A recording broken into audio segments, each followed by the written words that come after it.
great win. Very proud of our coaches and our players. I thought our game plan was really outstanding. It showed up. I thought the execution was even better, and that's ultimately what wins a football game. The thing first came out, and you saw that it was going to be the Jets, and you know how good a team they are for one thing. That you're going to have to go there and open up the brand new stadium, so the emotions are going to run high just because of that. And then the fact that we've got all these relationships with these guys. That's probably been something that's done two things. It's probably motivated us to have a great off season in a lot of ways. Every single day you can think you got the Jets in front of you, so I think that's helped make us a better team throughout training camp.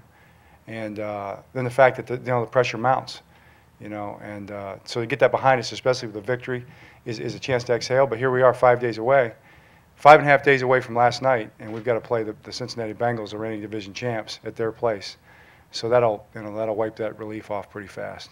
The NFL has made it very clear what the expectations are in terms of coverage, and I think we learned that last year the hard way at times, and the Jets learned it the hard way last night. And you've got to respect what the league is asking for, and they should call it that way. There were plenty of other calls that didn't go our way that we felt should have gone our way. That you're always going to have those gray area situations, but I like the way our guys played technique in the back end. But that's been something that's been building all through the off season, and something that you work on through training camp. And it showed up in a game, and as a coach, man, that is fulfilling. That's what you try to get accomplished. The pass protection was good, but there were times when they got guys running at Joe and he got the ball out. They're going to do that. They've got a great scheme. Other times, they had a scheme wired up, and we just, got the protection right where it needed to be and got them blocked long enough. Other times, Joe gave guys a chance by getting the ball up in the air and letting some big receivers try to go get it. You look at the really guys that understand what they're doing, the guys who've been in the league 7, 8, 9 years or more. They understand how to move away from the pressure and buy a little bit of time.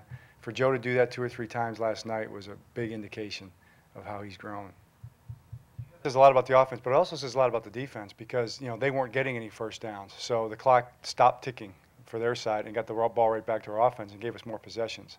The other thing was the third down conversions. That was the bottom line there. We didn't run the ball well.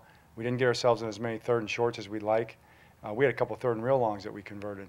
But for the offensive line to understand the pressure and to pick it up and give Joe a chance, a couple times they had some guys free for Joe to move away from the pressure, and then for guys basically to get open against one-on-one type coverage out there. That was the key. The fact that Cam was patient and kept running the ball was really important because that kept the clock running. Even though we weren't getting yards, we were getting conversions and we were getting time off the clock.